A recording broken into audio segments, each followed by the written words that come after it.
Hayyee ashamaa harka fuunee akkam jirtu kabajamtoota maatii chaanaalii Burqaa Teek. Har'as immoo viidiyoo haaraadhaan deebinee dhufnee jirra. Viidiyoo kana irratti egaa akkamittiin flash diskii yookiin immoo USB drive keenya bootable gochuu akka dandeenyu walii ilaalla. Flash diskii keenya sababii garaagaraatiif itti gargaaramuuf jecha bootable gochuu dandeenya. Fakkeenyaaf operating system haaraa fayyuudhaaf kan akka Windows 10 yookiin fe'achuu kan feenu yoo ta'e jalqaba wanti nuti gochuu qabnu flash diskii keenya bootable gochuudha. Kanaaf immoo wantoonni nu barbaachisan wantoota sadiitu jiru. Sana keessaa inni jalqaba flash diskii yookiin USB drive yoo xiqqaate GB 8 ol ta'u ta'e baay'ee filatamaadha. Sababiin isaa Windows operating system tokko saayiziin jira GB 5 tuqaa akkas 5 ol ta'uu danda'u, kaan immoo 4 tuqaa 5 fa'aa ta'uu danda'u waan ta'eedhaaf yoo USB drive yookiin immoo flash diskii GB 4 fayyadamne storage sun nuuf gahuu dhiisuu danda'a waan ta'eedhaaf yoo xiqqaate GB 8 fi sanaa ol osoo fayyadamne gaariidha. Inni itti aanuu fi inni lammaffaan Windows operating system download goone of harkaa qabaachuu qabna. Windows 7 ta'uu danda'a, Windows 8 ta'uu danda'a, akkasumas Windows 10 ta'e Windows 11 download godhannee qabaachuu qabna. Inni sadaffaan immoo software Rafas jedhamu bootable gochuuf kan nu gargaaru itti fayyadamna jechaadha. Description irraa linkii isaanii fanka'aa akkamittiin akka download godhattanu amma kallattumaan bootable akkamittiin akka gochuu akka dandeenyu waliin ilaallaa jechuudha. Jalqaba irratti akkuma desktopii kana irratti argaa jirtan Rafas kanan isiniin jedhe software ittiin kanadha. Software kana directly ni banna jechaadha. Yes jennaani.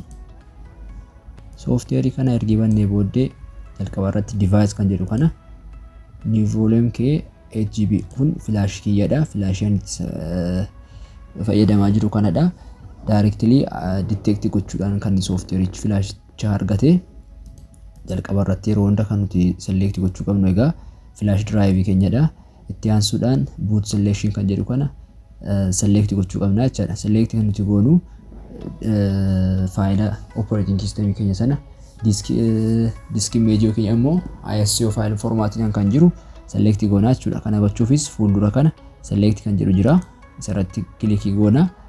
Kana booddee bakka faayilli keenya yookiin Windows operating system keenya jiru barbaaduudhaan filannaa jechaadha. Fakkeenyaaf kan koo desktop irra kaa'een ture.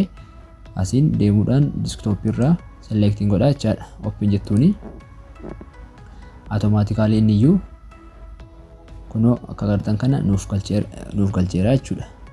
Itti aansuudhaan partition scheme fi target system kan jedhu kuni target system irratti UEFI detect godhe yookiin target system keenya formii kanaan kan jirudha taanaani GPT dha kan nuti filannu.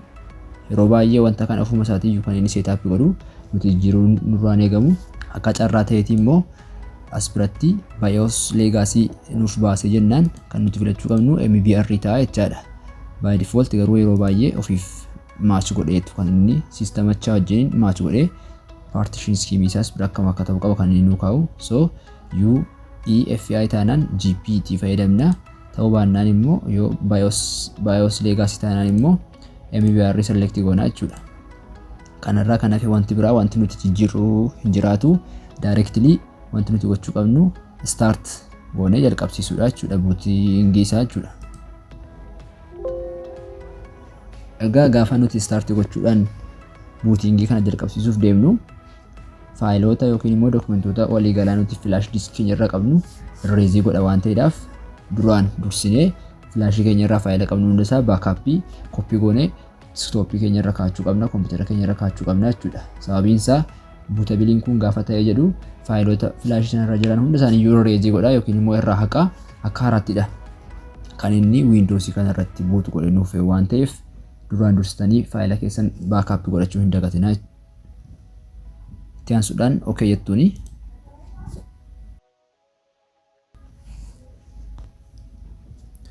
Egaan akkuma argaa jirtan kana copying ISO files jedhee boot nu gochuutti jira jechaadha flash irratti. So aganni faayiloota sana achirratti koppii godhee xumurutti ni eegnaa jechuudha.